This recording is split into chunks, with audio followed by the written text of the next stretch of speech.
já vás vítám u nového videa a dneska to bude takový DIY vyrábění a budete na to potřebovat nějaký barvičky na textil.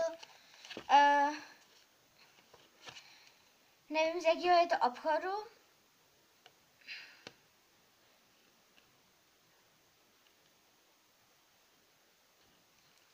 Tak.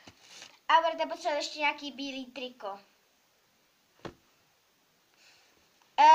Většinou tak, aby to byla velikost vaše.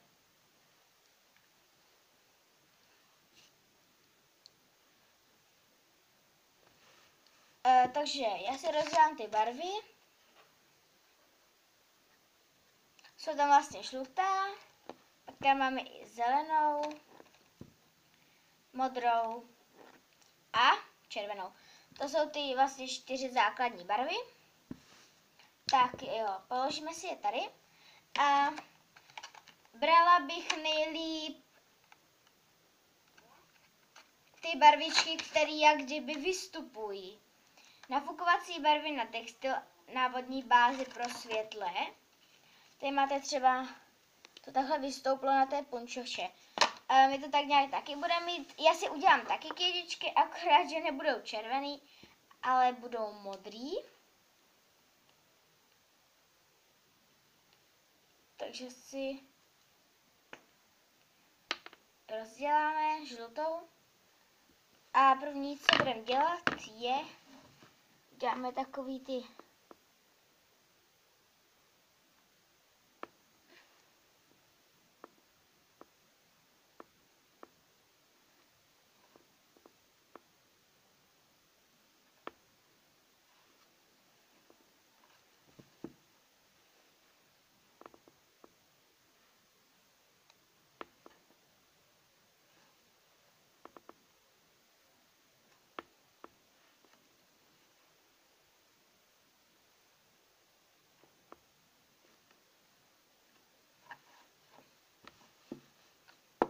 je lepší nemít vlastně to triko jak kdyby pomačkaný, jinak se vám to jaksi nepodaří.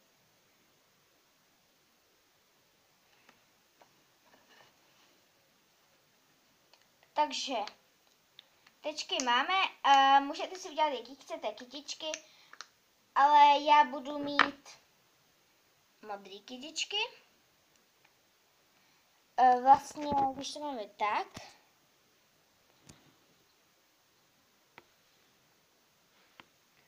ty čupky, tak dáme modrou,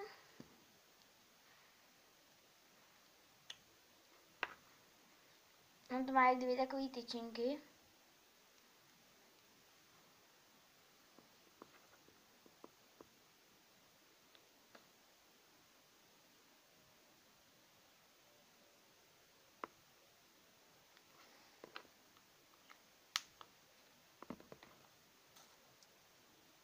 Takže když máme tu modrou, tak začneme vlastně dělat ty okvětní lístky. V návodu je přečtený, že to máme potom jak kdyby pést v troubě na nějakých 2 až 10 minut. Já to nechám teď 10 minut. Tak a teď vlastně tam je napsané, že to máme vyzkoušet na nějakým papíru. Doufám, že tady nějaký. Jo, takže mám nějaký papír tady zrovna.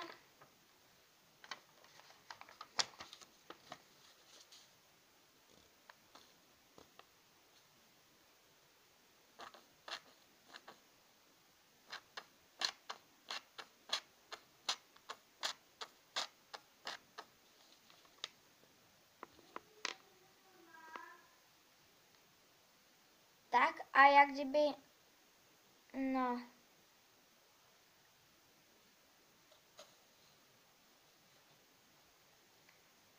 tak vlastně, teď jsem to jak kdyby otevřela, ale pořád to dělá takový kaňky.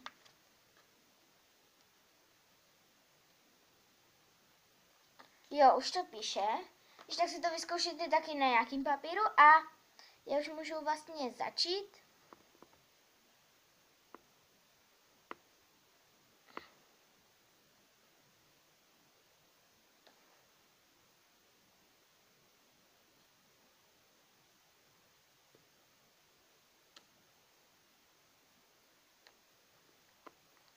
Mně se hrozně třepe ruka, takže se snažte s tím jako moc netřepat s tím trikem. Ale já jsem si teda místo té modré chtěla použít růžu, tu červenou. Červená je totiž taková, jak kdyby typičtější pro kytky, protože kytky vůbec skoro nebývají červený, teda modrý.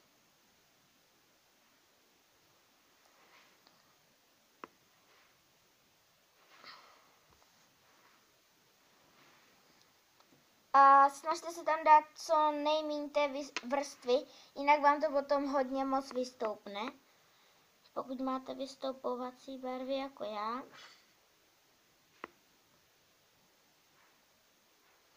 A taky, aby se vám to co nejpozději vypotřebovalo.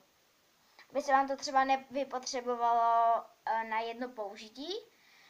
A když, já už mám jednu vlastně kytičku takovou, takže budeme pokračovat jak kdyby dál.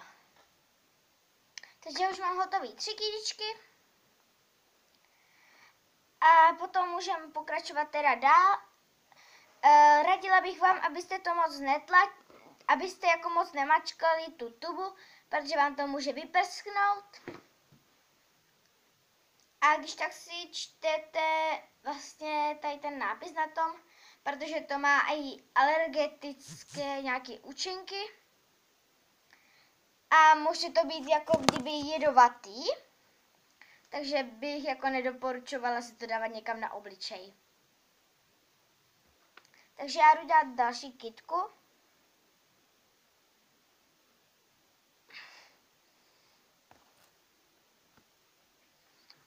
Takže já už kytičky vlastně mám. Pak můžete jít vlastně i na další vzorce. Tady se píše, že to máme vyschnout nějak. Jestli to když tak přečtu tady.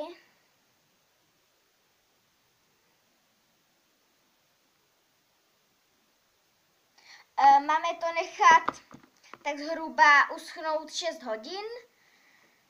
Takže do zítřka asi ráno to budu nějak, zítra to budu asi nějak píst. Takže bych udělala klidně 2. A když to tak máme, tak tady si třeba potom, jo, tady dole si napíšeme třeba moje jméno.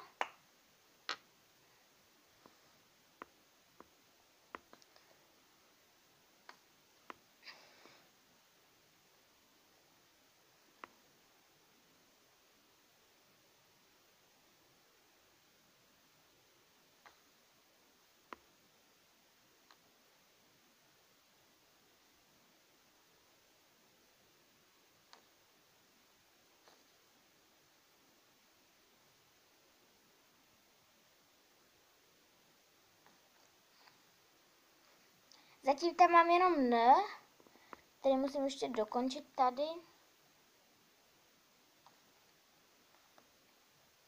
Takže já už vlastně to mám. A děcka ve škole mi totiž říkají Nikča, tak jsem si tam napsala Nikča. A vlastně můžeme pokračovat dál. Já si vezmu tu horní část, takovýhle ten límeček, co tady je nahoře. A pokusím se ho hezky ozdobit.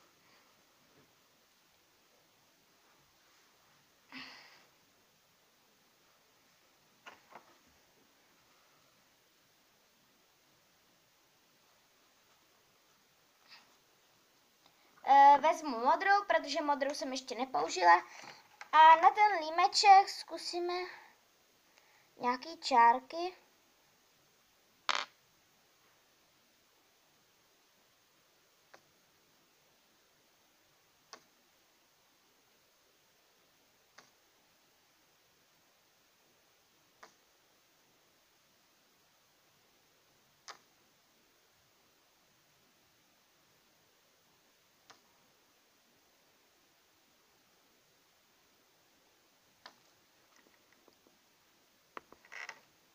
I tam mám takové čárky.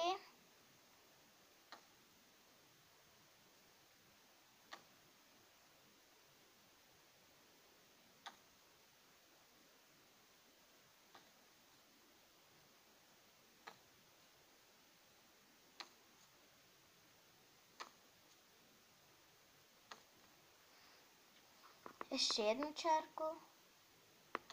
Tak nějak se mi to jako moc nedaří, ale jsem ráda, že mám aspoň to.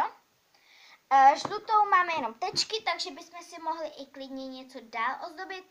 Na to asi máme rukávy, tak třeba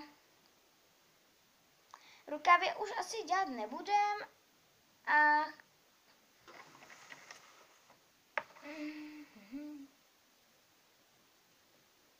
mohli bychom třeba nějak ozdobit tady tohle.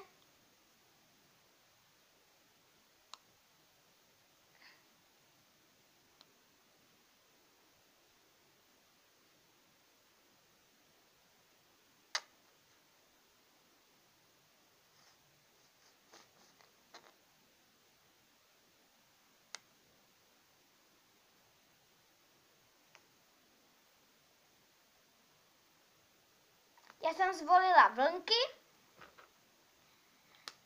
Ten předek už dneska můžeme nechat.